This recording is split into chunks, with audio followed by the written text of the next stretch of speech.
Buenos días, compañeros. El día de hoy a mi compañera Scarlett y a mí nos tocó traer a un curador. En este caso traemos a Marco Granados Ortiz. Les voy a platicar un poquito de quién es él. Es licenciado en Artes Visuales, es coordinador de investigación estética y desarrollo curatorial en el Centro de las Artes desde enero del 2016 hasta el día de hoy. Es responsable de la agenda expositiva de los espacios en Conarte y ha curado más de 60 exposiciones individuales y colectivas en diversos museos, galerías y centros culturales de México, Estados Unidos, Colombia, Francia, España y Chile. Buenos días, Marco. Muchas gracias Hola. por asistir el día de hoy. ¿Nos puedes platicar un poquito de a lo que te dedicas? Hola a todos. Primero quiero agradecerle la invitación. Creo que tenía muchos años de no regresar a la escuela. Yo soy egresado de Artes Visuales. Y a pesar de ello, creo que no me ha ido mal.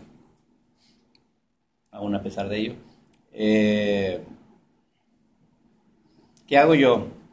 Soy curador. Me llama mucho la atención de que me decía Ángel en un correo así muy lacónico era parte de una clase y a nosotros nos tocó invitar a un curador. Yo me quedé pensando cuántos curadores hay en Monterrey y qué hacen. ¿Cuántos curadores además hay como en la práctica profesional, no solamente autoerigidos como curadores? ¿Y qué hacen? Luego, además, ¿cuántos curadores hay en México, en el país? ¿Y qué hacen?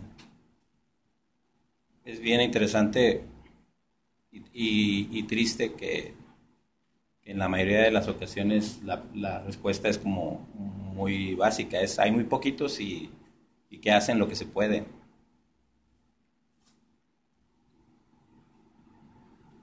Hace unos días estaba platicando con un compañero, una compañera, y decía, es que debería de haber residencias para curadores, que nada más hay para los artistas. Y los curadores siempre estamos bien jodidos y siempre andamos buscando chamba en todos lados.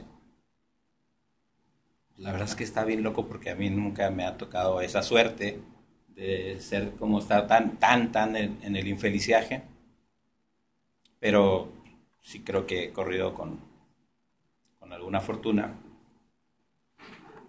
Y como en todos los casos, también creo que ha sido una concatenación de hechos afortunados. ¿Qué hago yo? Yo curo exposiciones. ¿Por qué curo exposiciones? Porque yo era artista. Y por qué era artista no sé, pero un día yo era artista y un día a partir de la praxis, de la práctica de estar haciendo arte, me di cuenta que no era necesariamente lo único que yo quería hacer. El ser artista no me daba los satisfactorios que yo necesitaba en términos profesionales, solamente los personales estaban chidos, pero profesionalmente no me llevaba a ningún lado. Eso además de considerar que a mí lo que me gustaba era la reflexión, escribir mucho, cuestionar mucho, y como artista normalmente no sucedía. Un lugar como Monterrey, cuando yo hacía la práctica artística, yo creo que ustedes estaban apenas en la primaria, no sé, era todavía más autocomplaciente que hoy. No había mucha crítica, de hecho no había crítica. Como hoy mismo tampoco existe crítica. No había un ejercicio como de análisis profundo, como hoy no existe un análisis profundo. Entonces, en términos generales, la verdad es que trabajar de artista era una especie como de remanso, estaba padre, y como artista no me iba mal, al contrario, me fue muy bien, pero no me satisfacía. La verdad es que me resultaba bastante poco estimulante. De tal manera que yo creo que soy el único, soy de los pocos güeyes que siendo artista decide dejar de serlo cuando hace 2 exposiciones consecutivas que se vende el total de la obra. O sea, para mí eso era frustrante. No por vender, sino por la forma en la que se vendía. Es otro tema, pero todas esas cosas, insisto, aunado al hecho de que realmente yo lo que quería era preguntar cosas, son los que me llevaron a hacer curaduría. Al curar exposiciones, ¿usted de qué está a cargo? De todo. El curador se encarga de todo. Un buen curador se encarga de todo. En mi caso, yo he desarrollado una plataforma de trabajo curatorial en la cual, dada mi característica o mi perfil como obsesivo, repulsivo, yo controlo incluso hasta el diseño gráfico, la identidad, controlo la museografía, yo desarrollo todo. Y eso no necesariamente es así siempre. Hay muchos curadores que nada más lo único que hacen es seleccionar una lista de obras, la ponen sobre la mesa, cobran su dinero y se van, ¿no? Es válido. En el caso mío, la verdad es que yo decido casi el total de las cosas. Hay ciertos proyectos que decido desde la A hasta la Z, y hay otros proyectos en los cuales, digamos que me vinculo con el proyecto en particular, con el proyecto específico, y lo declino o decanto hasta donde puedo yo participar. Eh, Eso es parte de la intención de cada uno. ¿Qué tipo de proyectos quieres hacer? ¿Cómo los quieres hacer?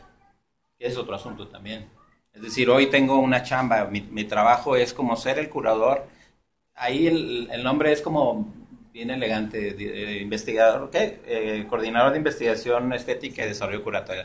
Realmente soy el chief curator del Centro de las Artes, el curador en jefe, y luego soy el único curador. Tampoco es que hubiera curadores adjuntos como en cualquier otro lado, curadores asociados, pero mi chamba básicamente es esa, ¿no? Cómo proveer la agenda de exposiciones del Centro de las Artes a partir de una serie de cosas que supondrían, tienen un perfil, tienen una línea estética o una línea de conceptos, sobre todo de contenidos.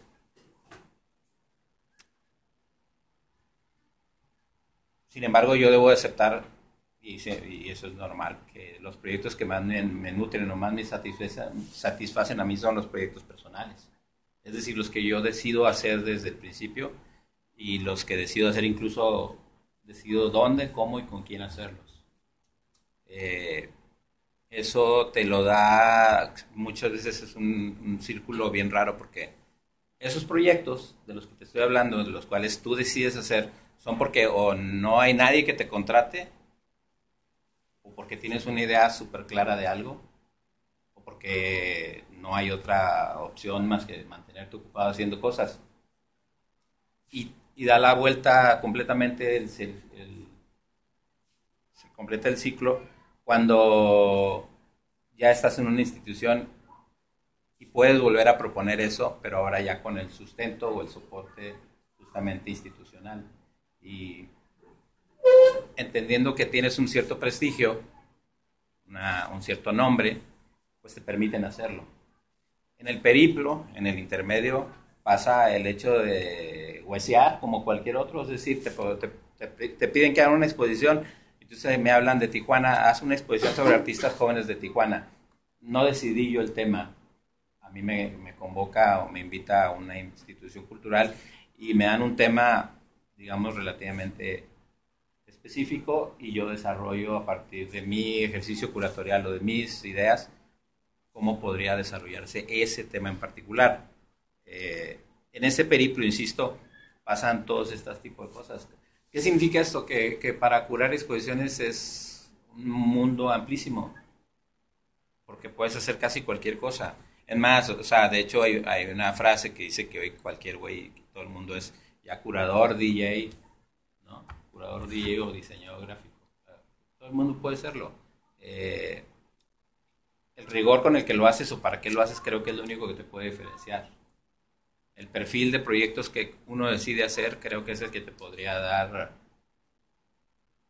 el plus, el valor agregado en relación al resto. Si yo fuera una persona quizás un poco más sensata, yo tendría que estar viviendo en la Ciudad de México. En la Ciudad de México están el 95% de los curadores del país. Y es donde se pelean el hueso todos y es donde todos quieren estar como en el candelero, porque si bien es cierto, en los museos les pagan una miseria, pagan una baba, pues los invitan a ser curadores de las bienales, los invitan a ser curadores de eventos particulares, los invitan a ser curadores de cosas. Y solamente estando ahí y levantando la mano ganas visibilidad. Yo estoy acá en Monterrey y yo he jugado como a la inversa. Soy el único curador, el único güey que hace eso en Monterrey. Y me ha resultado hasta el momento, ¿no? ¿Qué fue lo que le interesó en desarrollarse y dedicarse a la curaduría? Pues realmente no me interesó nada en particular. Insisto, yo lo único que quería era preguntar cosas. A mí me parecía que en Monterrey las cosas suceden sin cuestionar. Tú puedes hacer una cosa increíblemente buena y no pasa nada. Y puedes hacer una mierda y tampoco pasa nada. Entonces, pues uno se debate permanentemente en esas circunstancias. Si me esfuerzo y le echo coco y trabajo duro y hago una cosa que pareciera ser sustancial o importante y no pasa nada, pues tengo la otra opción de nada más tirar hueva y después ir a presentarme y hacer un proyecto para mis amigos. De cualquier manera no va a pasar nada tampoco. O sea, yo me acuerdo que yo hice una exposición de Damien Hirst en Monterrey, nadie se acuerda, nadie sabe. Cuando fui al Marco ni conocían a Damien Hirst. Digo, es un absurdo que lo deberían de conocer. Anduve con mi pinche proyecto, mi carpeta de proyectos de serigrafías de Damien Hirst por todo Monterrey y no hubo dónde meterla. O sea, la tuve que terminar haciendo en una galería particular que me dio todas las ventajas y las posibilidades. Pero me di cuenta del nivel o la magnitud en la que estaban ese tipo de cosas. Para acabarla de fregar, el único güey que escribía en el periódico en ese momento era yo. Pues no podía tampoco escribir del proyecto de la exposición de Demengir porque era, no se puede ser juez y parte, podría pensarse como antiético. Y fue, creo que el único proyecto en el que sí escribí de él, es decir, hablé en tercera persona. Hay un güey en Monterrey que está haciendo una exposición de Demian Hirst, no dejen de ir a verlo y ese güey soy yo. O sea, y pues no se puede ser crítico a partir de eso, ¿no? Entonces a mí me queda muy claro ese tipo de cosas. El perfil o la magnitud de cosas que quieras hacer creo que son las que definen lo que quieres hacer. Por lo que haya sido, creo que soy el único güey de artes visuales que ha ido a hacer una exposición a China, o sea, como curador. Soy el único que ha estado como representante de México en la feria, o sea, curando una exposición en la feria de Arco en Madrid, o en la feria de Colombia, en Arbo. O sea, y me da mucho gusto, a mí me da mucho placer que aquí ni se conoce eso, o sea, no pasa de noche. Porque no hay un rigor, porque no hay un seguimiento. Y yo, contrario a lo que pudiera parecer, lo siento cómodo porque a mí me despresuriza. Yo no estoy nunca como en la intención de agradar a alguien en particular. Mi propio perfil de personalidad y mi propia procedencia es incómoda para el propio medio del arte. O sea, porque yo no provengo de una familia de artistas, de hecho, nada que ver con eso. Estoy a años luz de algo que tuviera que ver fenomenológicamente con el arte. Y sin embargo, me he logrado insertar. Y ayer, de hecho, me decía alguien, güey, ¿cómo lograste que ser el curador del Centro de las Artes? Le digo, pues yo creo que ni se dieron cuenta. La verdad no se dieron cuenta y ya cuando voltearon ya estaba yo ahí. Ahora se chingan 6 años o solo que me corran antes, pero por lo pronto yo creo que la mayor virtud que tengo es que soy bien jodón, soy persistente. Yo nunca claudico, nunca abandono un proyecto. ¿Puedes platicar un poco de tus primeros pasos o proyectos dentro de la curaduría, por favor? El primer proyecto curatorial De hecho, fue cuando yo todavía era artista y, y siendo artista empecé a visitar todo el país en el argumento de que soy artista y necesito que me vean, y entonces por mis propios medios yo conseguía dinero y me iba a Guadalajara, me iba a Tijuana, me iba a la Ciudad de México, me iba a Mérida, conocí todo el país viajando con mi carpetita de artista, respaldado por un par de galerías, y lo que hacía era como levantar la mano, o sea, yo quiero exponer en todos lados. Y luego me di cuenta que eso no sirve de mucho porque tampoco es que fuera tan prolífico produciendo arte. Entonces, como para qué quería exponer en todos lados si ni siquiera tenía obra para exponer en todos lados. Y además producir era un dineral.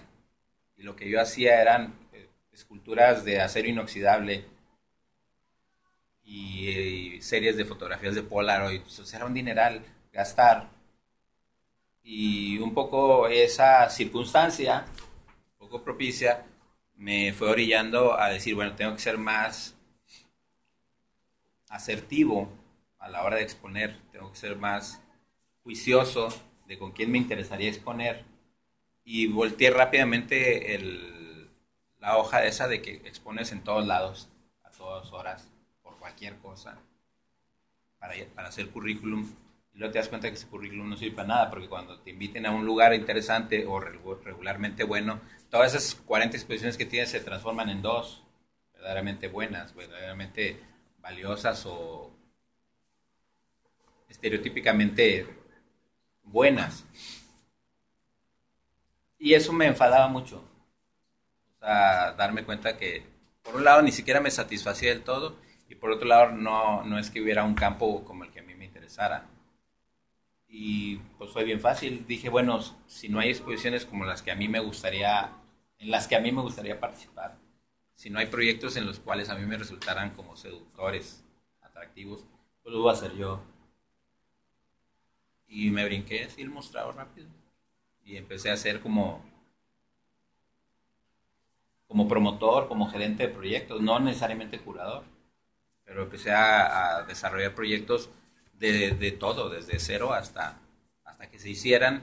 Y en ese sentido, pues básicamente lo que hacía era hacerle ojitos a todo el mundo, sobre todo de instituciones o agentes particulares que yo veía que tenían dinero y que me interesaba que me dieran ese dinero para hacer proyectos culturales. Y así sucedió. El primer proyecto de exposición que hice fue una suerte como de intercambio de proyectos artísticos entre artistas de la Ciudad de México, Guadalajara, Tijuana y Monterrey. Y lo hice en Monterrey. Me fui, encontré una escuela abandonada, conseguí un dinero, que era mucho dinero para ese momento, habilitaron el espacio, invité a artistas de estos 4 lugares, los mandé traer y los puse a trabajar 15 días en ese lugar, en un ejercicio muy orgánico, muy de desarrollo conceptual, y la exposición fue básicamente una super borrachera, y tú te das cuenta, pues yo palomé. Ese fue mi primer proyecto expositivo, en 1997, o sea, hace 20 años. ¿Qué formación, estudios tienen en este campo? Yo soy egresado de la Facultad de Artes Visuales en, en artes gráficas y después y luego en artes de producción.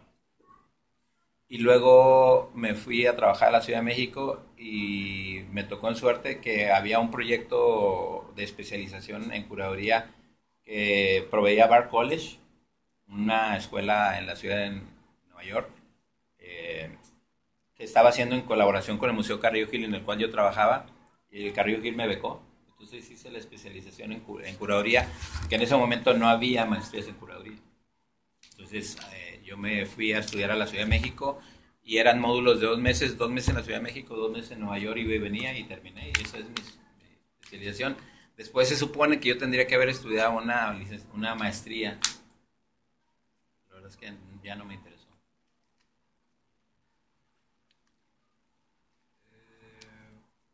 ¿Se puede vivir únicamente de la curaduría? Si ese es el caso, ¿cómo se manejan los horarios? No se puede vivir de la curaduría como no se puede vivir de ninguna práctica cultural específicamente hablando de eso. Es decir, si tú eres artista, no puedes vivir nomás de artista, eres curador, eres crítico de arte, no. Pero sí puedes diversificar el medio, o sea, puedes diversificar tus actividades y a partir de eso proponer vivir, no solamente sobrevivir. En el caso mío, dado que yo, desde que era artista, era el que escribía los textos de mi... trabajaba en un colectivo. Yo era el que hacía la conceptualización del colectivo y todo eso. El proceso fue casi natural y entonces, en paralelo a que yo era artista, escribía en el periódico. Primero en un periódico horrible que se llama El Porvenir. Y en paralelo eso mismo me generaba reflexiones, entonces empecé a dar clases en una prepa horrible, igual de horrible, que es la preparatoria de Arte AC. De tal forma que para cuando yo egresé de Artes Visuales, mi primera licenciatura, ya daba clases y ya escribía. Entonces ganaba mucho dinero para las necesidades que yo tenía, porque además ya no hacía arte, cada vez hacía menos arte. Y las últimas 3 series que hice, es decir, los últimos 3 años como artista, realmente yo no gasté ni un centavo, me las pagaron desde la producción y luego se vendieron completitas. Entonces, pues como que nunca entendí ese proceso de salirme de hacer arte, pero sí vi que lo más claro que yo tenía era que yo lo que quería hacer era como otras cosas que tuvieran que ver con el arte, pero que fueran más placenteras para mí, más que me permitieran hacer otras cosas. Y la curaduría era una de ellas. Mucho tiempo me debatí entre si realmente lo que quería era nomás escribir, y volverme un teórico absoluto de todo el tiempo estar metido las cabezas en un libro y eso, pero me di cuenta que eso tampoco me gustaba. Para ese proceso se da el brinco de salirme del periódico El Porvenir a El Norte. Y yo lo hice básicamente porque en El Norte, en ese momento, y yo creo que todavía hoy era el único periódico que se leía en Monterrey.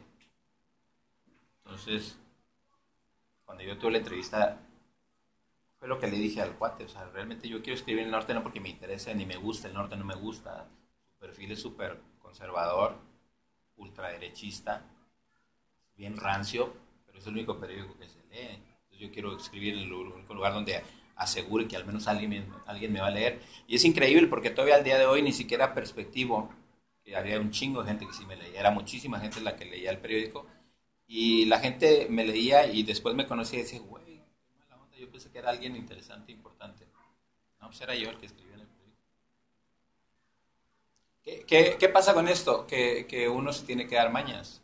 El hecho de estar escribiendo, el hecho de estar haciendo como promotoría, se concatena con la curaduría y resulta que entonces sí puedes vivir.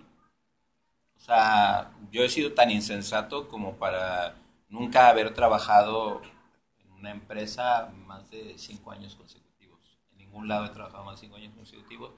Y alterno mi función de curador freelance, como Pancho Galván, freelanceando, con el estar en una institución. Y a mí particularmente eso me ha servido. Yo sé que a la mayoría de la gente no, porque la mayoría de la gente sí quisiera hacer huesos viejos en algún lado y poderse retirar ya viejo y decrépito con 5,000 pesos de jubilación, ¿no? A mí no me interesa eso. Su trayectoria, ha trabajado con otros curadores en concreto en tanto a un proyecto. ¿Curando, dices o cómo? Sí. Sí, normalmente el medio tampoco es que sea tan grande, es un medio súper visible. En el país debemos de ver aproximadamente 50, 80 curadores como curando cosas continuamente. Y ya en un espectro ampliado habrá 100 personas trabajando en curaduría. Y necesariamente los conoces a todos y en algún momento incluso hasta colaboras con ellos o te colaboran.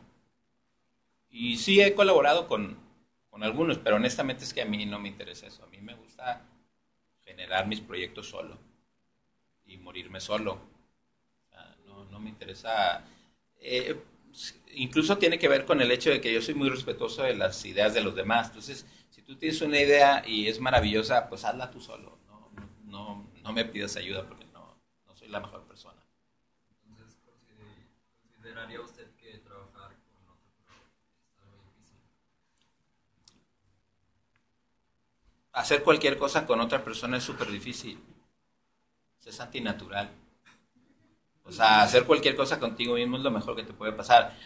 Hay necesidades que tienes que hacer cosas con otras personas, pero pues son como necesidad. O sea, tener sexo es una necesidad con otra persona. Pero si un día te casas, pues es antinatural estar con otra persona todo el tiempo y pensar en que tienes que estar ahí todo el tiempo. O sea, entonces, en el caso de la curaduría es lo mismo, o sea, y en el caso del arte en general, lo ideal es cuando sucede a partir de una convención, un consenso. Yo estaba en un colectivo artístico aquí en Artes Visuales y hacíamos puro desmadre, pero era un consenso de hacerlo así, o sea, todos estábamos de acuerdo en hacerlo así y todos estaban de acuerdo que el güey que se paraba y como que bailaba y era yo y los demás estaban ahí atrás, o sea, era un convenio que habíamos establecido, pero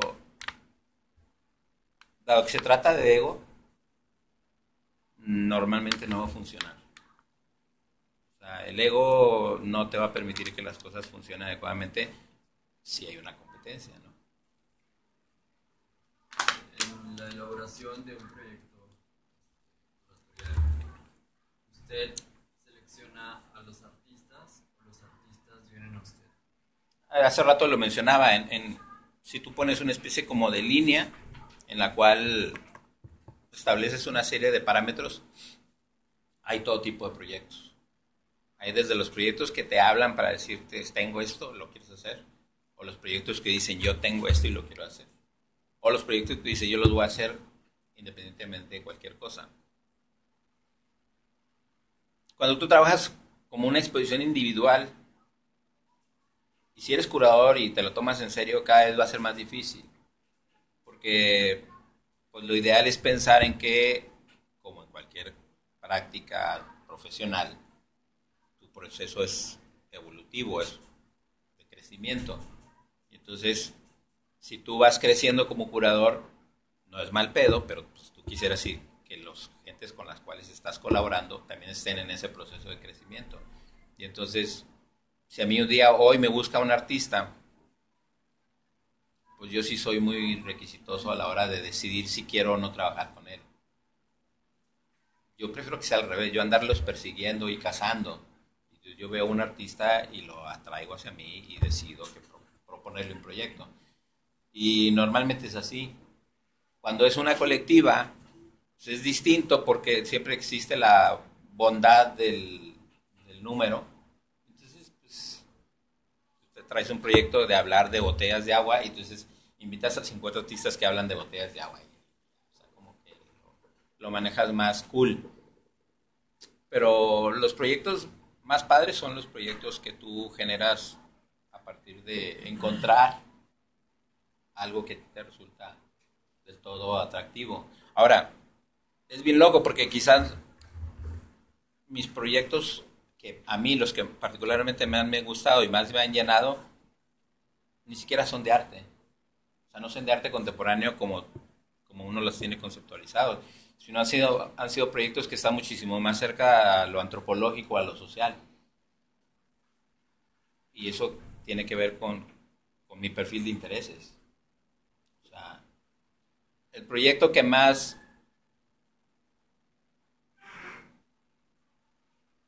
satisfacciones me ha dado es el que hice sobre la fenomenología del narcotráfico en México. Y que la hice en Francia, en el sur de Francia, y la hice en un momento en el que nadie hablaba del tema, que era un tema súper delicado. Evidentemente por eso no lo hice en México. Pero en el 2004, cuando se inauguró la exposición, yo ya tenía 4 años estudiando el tema Y cuando lo presentamos en una rueda de prensa super mamona el museo era una cosa rara y entonces tenía mucho dinero. Me imagino que también algo tenía que ver con el narco. Pero, pero la rueda de prensa la hicieron en un yate en el Mediterráneo, así, y juntaron a toda la prensa europea, cultural, muy loco. Y fueron 2 horas de estarles explicando de qué iba la exposición y por qué era importante. Pero a ellos solamente les interesaban 2 cosas. Uno, por un lado, lo atractivo, lo kitsch, o lo naif, que es el narco mexicano en sus primeras 2 generaciones, que era esta cosa como de mal gusto y eso. Y la otra cosa que les resultaba como interesante era que refería a la violencia, y México es un país hiperviolento, ¿no? Que le encanta la violencia y la muerte. Y las notas de prensa del día siguiente me dejaron ver eso, ¿no? O sea, por un lado hablaban de que iba a haber una exposición bien chida donde había como el fake Versace, o la otra era que se hablaba del fenómeno del mito negro de Tijuana, cuando en realidad nosotros nunca hablamos de Tijuana como tal, ni de su mito negro de la violencia, drogas, sexo y prostitución. Pero vaya, me lo dejó muy claro, o sea, cómo te leen desde afuera. Y sin embargo, el proyecto que profesionalmente más me dejó a mí creo que es el proyecto más fallido que he hecho en toda mi carrera. Es un proyecto curatorial que duró 36 horas montado y se destruyó y un desmadre y todo. El proyecto costó 5 millones de euros, que ahorita traducidos a pesos son muchos pesos. O sea, y el proyecto fue fatal, fue como absolutamente fallido, pero para mí ha sido mi mejor proyecto, porque me dejó ver la importancia que podía tener la figura del curador en una cosa más amplia, ¿no? En un medio expandido. Ese proyecto costó 5 millones de euros porque pues, así lo asumieron. Entonces le entró Televisa, le entró Telefónica Española, le entró el periódico El País, Grupo Santillana, le entró... No, había 5 patrocinadores, cada uno le metió 1 millón de euros, porque ellos asumían que iban a hacer un megaproyecto, que iba a estar viajando por todo el mundo durante 2, 3 años. Y no, en Madrid se nació y murió en 30 horas. Porque el proyecto era la representación visual de la obra de los artistas de la región de Tijuana y San Diego, que originalmente la montamos sobre el muro fronterizo, antes de lo que está haciendo JR. En el muro fronterizo mandamos las fotitos y sus cositas, los artistas jóvenes de Tijuana, mandamos a hacer lonas plásticas con la obra de ellos y las imprimimos de 3 por 5 metros, una cosa de locos. Y entonces el muro fronterizo en la ciudad de Tijuana y la garita de San Isidro, mide 2 kilómetros. Entonces cubrimos 2 kilómetros con esta obra. Cuando a mí el gerente del proyecto, que era un pinche español, me invitó, pues la verdad es que me vio la cara, porque dijo, vamos a hacerlo así, haz una selección, mandamos a hacer la obra, yo les voy a pagar derechos de exhibición a los artistas, bla, bla, bla, bla. Y pues yo me vine a Monterrey. A los pocos días me empezaron a recibir correos electrónicos de todos los artistas muy encabronados de que este güey realmente nada más les quitó la obra, la reprodujo y nunca les dio ni créditos, ni les pagó el fee, nada. O sea, pues no, los originales, y luego los imprimieron en lonetas y luego el proyecto se llamaba La Tercera Nación. Yo le puse La Tercera Invasión. La Tercera Nación, y el güey no le da crédito a nadie. Era un proyecto de Antonio Navalón, el español. Y ya, los artistas finalmente habían donado la obra de forma absolutamente gratuita, sin ningún interés, por apoyar a la ciudad, ¿no? Porque era un proyecto que iba a posicionar o a reposicionar a Tijuana en un espectro que no fuera solamente el de la droga y el el de la violencia, ¿no? No, así se enseñó en Tijuana y así estuvo en el muro de Tijuana durante 7 meses. Yo regresé a Tijuana y hice una conferencia, una conferencia en el Centro Cultural Tijuana donde me deslindé. Le dije, honestamente es que yo les puedo enseñar el contrato donde a mí, este cuate me contrató para esto y yo cumplí con esa parte, el que no cumplió fue él. Como hecho adrede, después de esta conferencia, al día siguiente se dan a conocer que México es el país invitado por España para la Feria de Arco, que era la primera vez que la feria iba a aceptar, iba a ser como un país invitado. Obviamente el país tenía que ser México. Y entonces este cuate me busca, yo estaba todavía en Tijuana y me busca, dice, sí, ya vi lo que hiciste y pues, está bien, estupendo. O sea, yo no le entro a la discusión, yo lo hice de la mejor manera posible, pero ahí te va. Quiero que lo hagas en Madrid ahora. Replantéalo, hazlo como tú dices que debe de ser y vamos a llevarlo a Madrid. Antonio Navalón, el español. Sí, el mismo. Sí, sí, sí. Porque él obviamente le interesaba mucho que este proyecto, que era su proyecto, pues cumplía perfectamente con todas las especificaciones y eso de representar a México en el espectro internacional. Y qué mejor que la Feria de Arco, porque además él es madrileño, o sea, era redondito el número. Y yo me volví a juntar con él y dije, va, si realmente lo replanteamos, si realmente tú cumples con todo lo que queda pendiente, lo hacemos. Y para no hacer larga, la historia termina en que sí, en efecto, él cumple con todos lo que quedaba pendiente. Él le pagó una lana a los artistas por la exhibición de obra, el fee de obra. Él volvió a producir las lonas, no las quitamos las de Tijuana, porque obviamente de 6 meses estaba muy dañado por la intemperie, y se volvió a producir toda la pieza para la Feria de Arco en Madrid, aprovechando que el parque ferial en Madrid, donde se hace la feria, mide los mismos 2 kilómetros de distancia. Entonces, él se sujetó o se sometió a todos mis requerimientos de curador, de todo tipo, incluyendo pagarme muy bien. Pero básicamente lo que yo proponía era cómo dignificar el trabajo de los artistas. Si ya en Tijuana el güey se los cogió y los chavos no pudieron hacer gran cosa, ahora no se trataba de lo inverso, pero sí se trataba como de darle como la importancia que se merecía y entonces se iba a presentar como debía ser. Y entonces el primero de los argumentos era, los chavos tú les pagas un cheque y en el momento en que yo tengo que ser como testigo presencial donde se les va a entregar el cheque. Y la otra es, junto con el cheque tú les estás entregando un boleto de avión a la ciudad de Madrid durante los 4 días que dura la feria. O sea, todos van a ir, los 40 artistas o 50 huerquillos van a ir a Madrid. Los que no fueron es porque no tenían visa internacional y no sé qué, pero el güey cumplió con todo.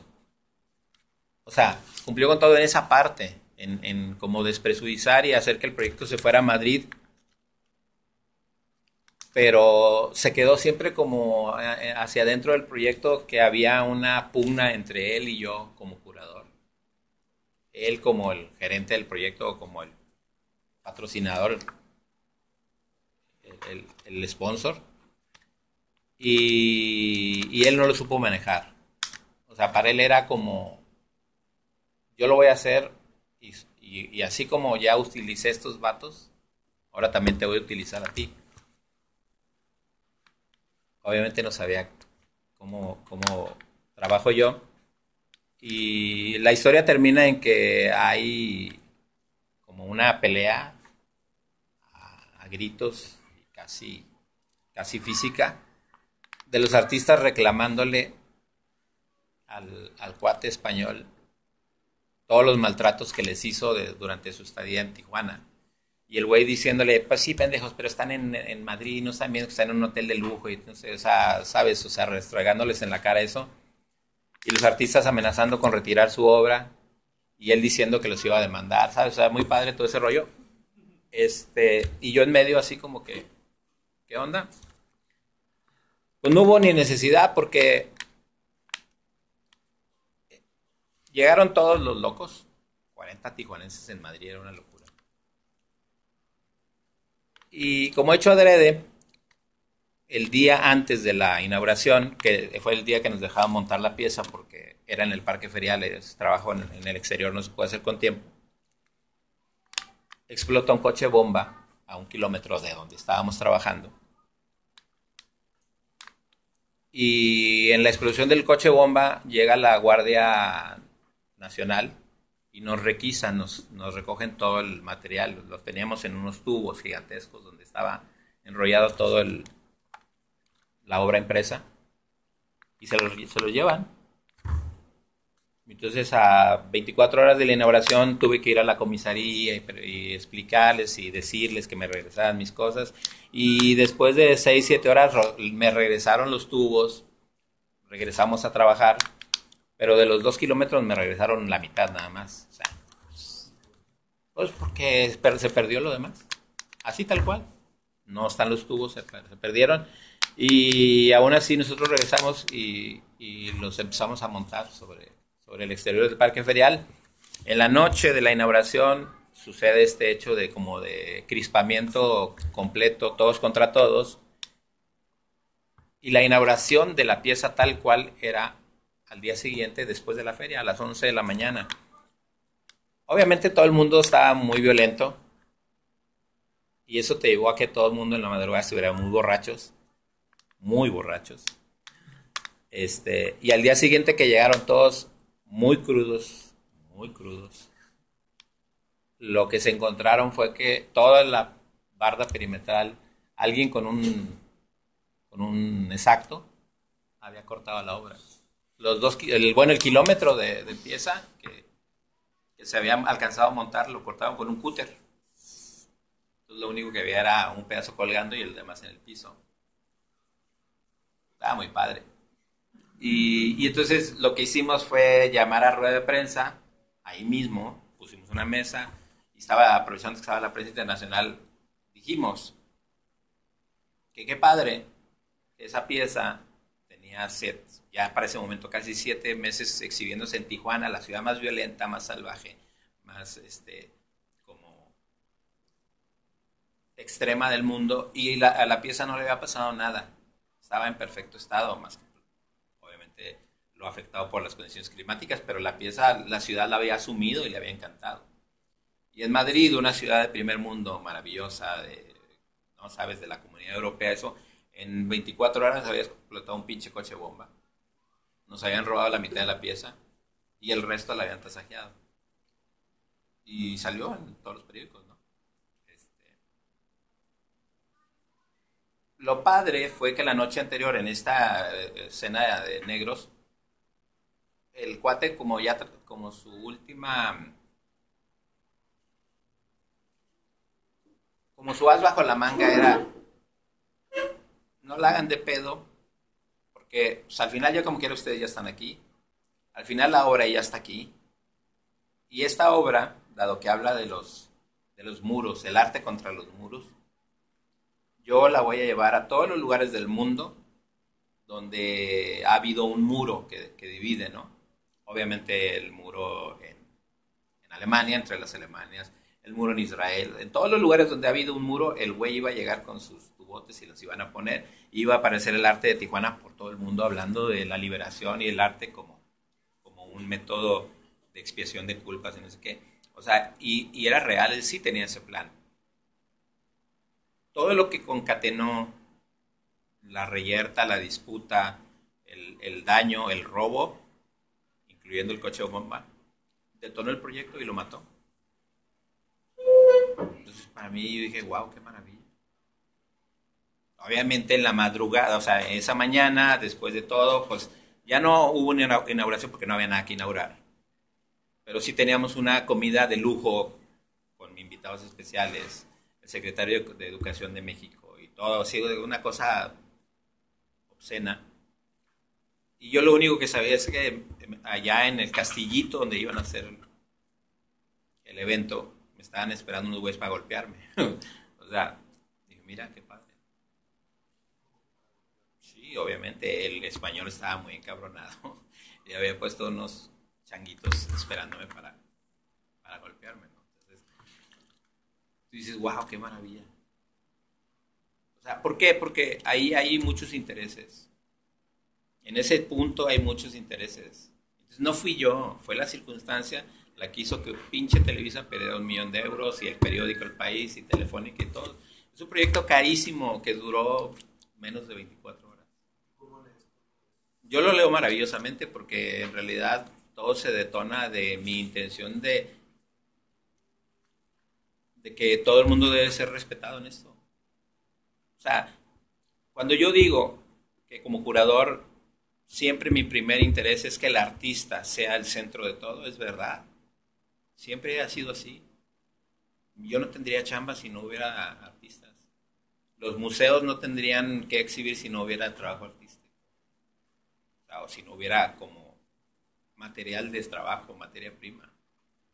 Y para mí ese creo que ha sido el mejor proyecto en ese sentido, que me permitió dinamitar un proyecto grandilocuente desde adentro.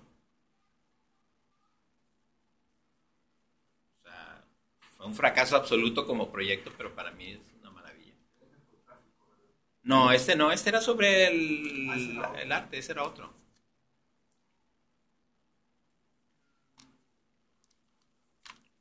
Pero es eso, o sea, uno se va enfrentando a ese tipo de cosas.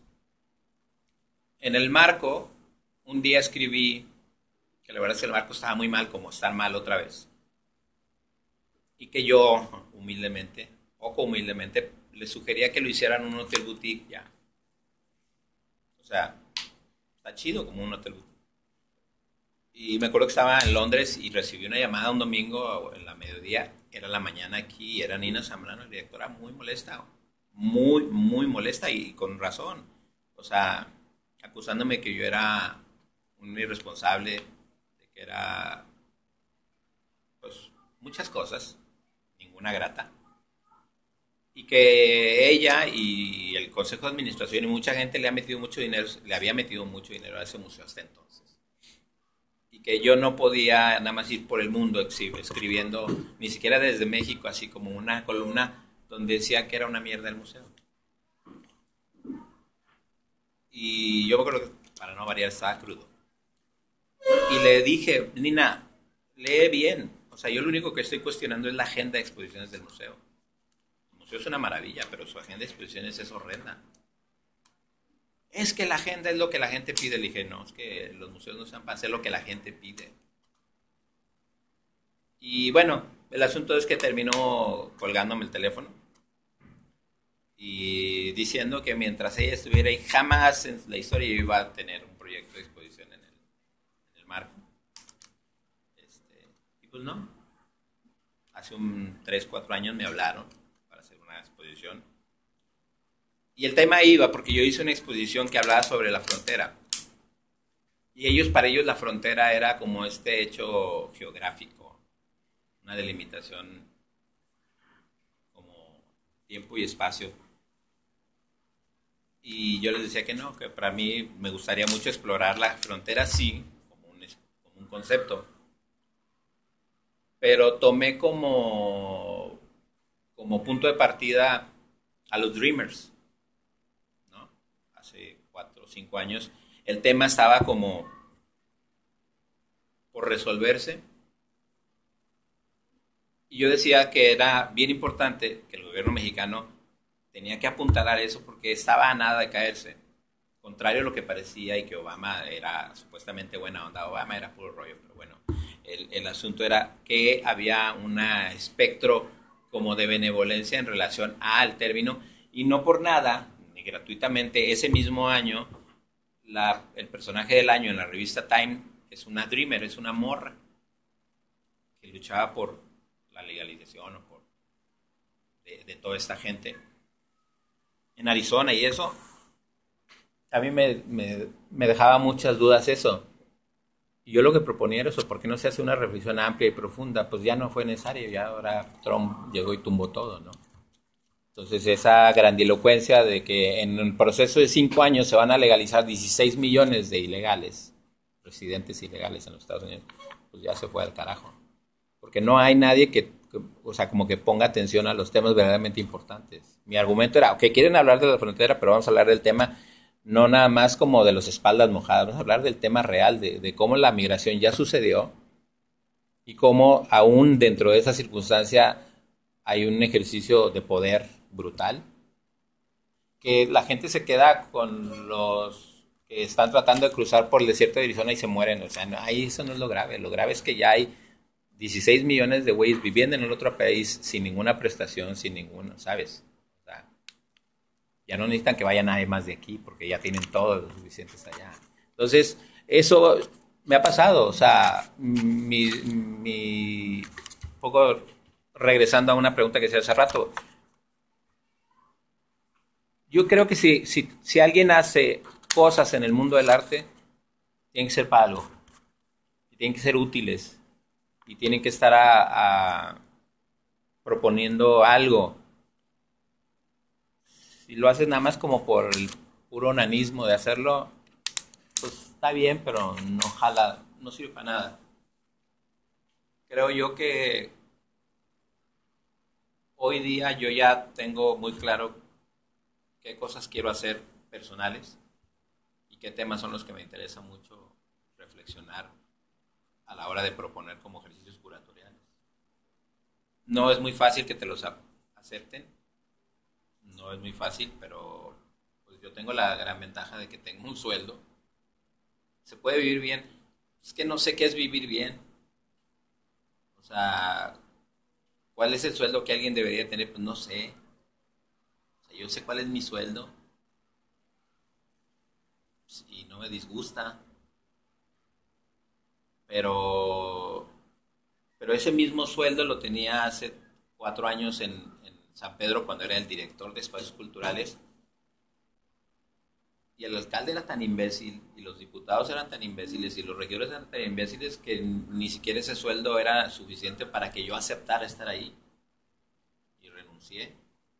Acá las condiciones son un poco mejores porque mi jefe es sensible, porque el jefe de jefes, que es el Bronco, ni le interesa ni le importa, entonces ni se mete. Entonces, pues ya es ventaja, ¿no? Pero pues es que la pregunta es, ¿da para vivir bien? Pues igual y sí. Si eres un curador como Gonzalo Ortega, el curador del Marco, que está súper acotado y que no puede hacer nada, nada que él quisiera hacer, pues está bien complicado eso. Esta es la última. ¿Qué recomendación le daría a los futuros curadores de artistas? Que no curen, que no sean curadores. Porque ya la figura del curador también ya va de salida. Pues ese es el otro rollo. Como siempre, nosotros llegamos bien tarde. Entonces, acá para cuando ya empezó a tener como cierta visibilidad o reconocimiento la figura del curador, es justo en el momento en que ya hay un proceso transicional en que la figura del curador está desapareciendo. Y está regresando la figura del artista autogestivo, del artista asociado con otros medios. Como que el artista terminó por entender que tenía, pues, que tenía que tener como ese blindaje, y entonces tiene que tener sus propios como interlocutores, y los interlocutores son la gente que hace escritos, la gente que habla de ellos, y entonces no es gratuito que, que Gabriel Orozco o Takashi Murakami tienen tras de ellos un grupo de gente que escribe sobre ellos desde hace 20 años, desde hace 30 años, y siempre escriben sobre ellos, sobre su trabajo, lo respaldan, lo solidifican, le dan credibilidad, y eso, de mi Ángel, sucede lo mismo. Eso hace que todo parece indicar que el artista regresa, ¿no? El artista como autogestivo, el artista como centro del fenómeno, y los curadores poco a poco van a empezar a ser desplazados otra vez. Llegó un punto en los 80, sobre todo a principios de los 90, en que ya era un asunto enfermo de los curadores rockstars, los curadores superestrellas. Entonces en la invitación decía que Cuauhtémoc Medina había curado la exposición. O sea, ya eso ya no es tan atractivo. Es muy aparatoso, sí, pero cada vez es menos importante. Entonces, la verdad es que es de verdad, cuando se plantea el análisis de la práctica curatorial, hay muchos puntos sobre los cuales se puede atacar y muy pocos para defenderlo. Fíjate, quizás uno de los pocos que es indudable es, el curador es una especie de embudo, ¿no? Un embudo que se coloca entre algo más amplio y algo que tiene que filtrar. Entonces, pues sí, la Casa de la Cultura de Azcapotzalco está bien jodida, pero como quiera hay muchos artistas que quieren exponer en la Casa de la Cultura de Azcapotzalco. Y no necesariamente siempre hay alguien como con la capacidad o el interés de decidir quién va a exponer en la Casa de la Cultura de Azcapotzalco. Entonces le hablan a un güey que estudió en la Esmeralda, que como que medio le intelige, y le dicen, oye, ¿sabes qué? Tenemos estas 50 carpetas, pero nada más tenemos lugar para 6 exposiciones en el año. Dinos cuáles. Y este cuate viene en el metro, ya llega, revisa las carpetas, horrendas todas, y dice, bueno, estas 6 son las menos peores. Y ya, se las da. Y esos cuates dicen, este cuate curó el proyecto de exposiciones del año, y ya, esto es lo que se va a exhibir. Y la institución le hace así, y ya. ¿No? El recurso público pues cae en manos de que ese cuate definió quién va a exponer y por qué. O sea, vaya, esa es una manera muy, muy rudimentaria de decir que en efecto el curador, en el mejor de los casos, puede ser una especie como de orquestador o un definidor, un seleccionador, y ya. No es esta figura que llegó a tener a principios de los 90 es que es el rockstar, es el que todo lo que él decide debe ser, y todo lo que toca se vuelve oro. O sea, ya no, nunca lo fue, de hecho. Sí hay, o sea, sí hay 10 curadores en el mundo que son los superestrellas, los rutilantes, pero pues, ¿cómo le haces? O sea, Jan Ulrich Obrist es el curador, sí, de 30 exposiciones en el año, y además nunca deja de ser el curador de la Serpentine Gallery en Londres, ¿no? O Key Wensor. Hay 10 curadores que sí son como todavía los superestrellas, pero el resto, la verdad es que pues nos preocupamos por pagarlas.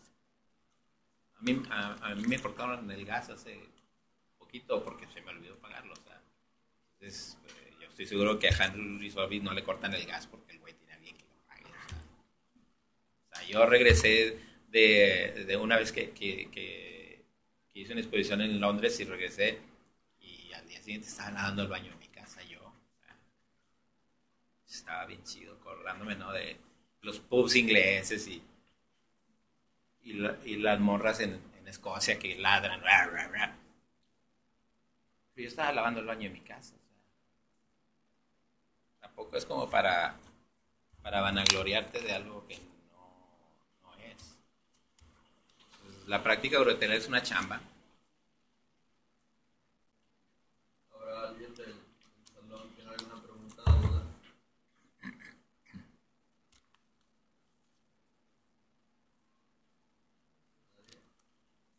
Pregunten porque no siempre viene un curador.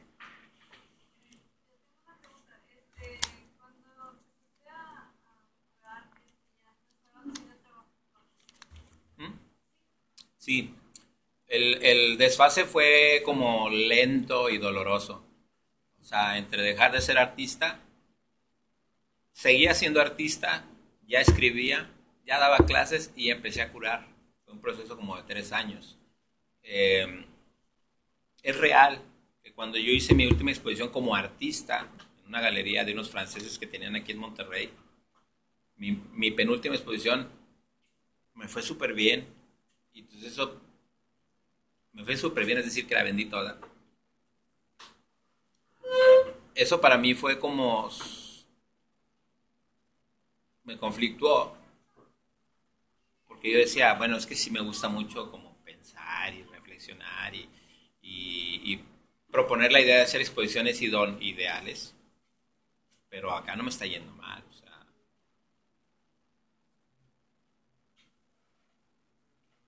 el hecho de que como artista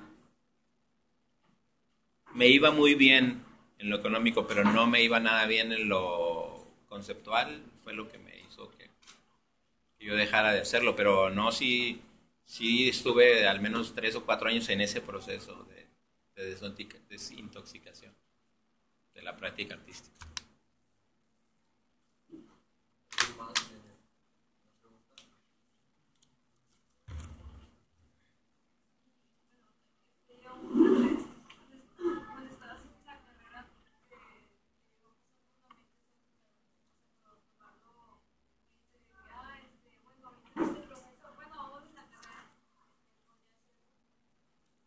Pues en la carrera lo único que me pasaba por la mente era en qué momento me iba yo de aquí. O sea, estuve siempre desde el primero hasta el sexto semestre pensando en abortar la misión. Porque además la facultad de artificiales ni de chiste era esto que hay hoy. Era una cosa horrible, rudimentaria, mala, mala, mala, mala. O sea, si les digo que era mala, era mala. Yo provenía de un interés más hacia la antropología. Yo quería estudiar antropología social, pero en Monterrey no había. Era irme a Puebla a estudiar en la UDLA. Y pues no tenía lana para irme a la UDLA. Y entonces dije, bueno, va por filosofía. Yo quería estudiar filosofía. Pero, no sé, algo hizo que terminara yo en Mederos. Entré acá, llegué. Y no, nunca me pasó por la cabeza ser curador porque ni siquiera sabía qué era eso. Fue un proceso casi natural, o sea, ya eres artista porque pues, es lo único que sabes hacer. ¿Qué sigue? Y para mí era como esta cosa de ser, yo incluso me aproximaba más a la idea de crítico de arte. Pero luego me di cuenta que la práctica de crítico de arte estaba muerta todavía desde mucho antes, desde principios del siglo XX. Dije, pues no, güey, no voy a revivir un cadáver. Y lo único que vi que era fancy, que estaba chido, que sí era como locochón y que además te daba como muchos plus, era la curaduría. Y la verdad es que le entré por eso, porque yo tenía un grupo de rock también, entonces como para mí era como alternar las dos cosas. Por un lado tenías groupies, por otro lado tenías como una legión de odiadores y de seguidores. Y eso se mantiene hasta el día de hoy, o sea, tengo más bien muchísimo más detractores, lo cual está muy chido. En el mejor de los casos, el rockstar de perdió tiene visibilidad y efecto mediático. Gurao no tiene nada. O sea, a mí me permite eso, trabajar súper a gusto. Por ejemplo, en este caso de mi chamba institucional está perfecta porque se supone que a las 5 de la tarde yo debería estar haciendo, nunca es así, pero bueno, mi trabajo es literalmente 9 to 5 y yo a las 7 de la noche ya estoy paseando a mi perra, ¿sabes? O sea, la curaduría tiene muchísimas ventajas en tanto la entiendas así, la entiendas como una práctica profesional nada más. O sea, es una chamba, tú tienes que hacer, tienes que hacer bien, tienes que tener el rigor necesario para hacerla bien, y si no es así, mejor ni le entres. Pero pues, no me pasaba por la cabeza. No sabía ni con qué se comía.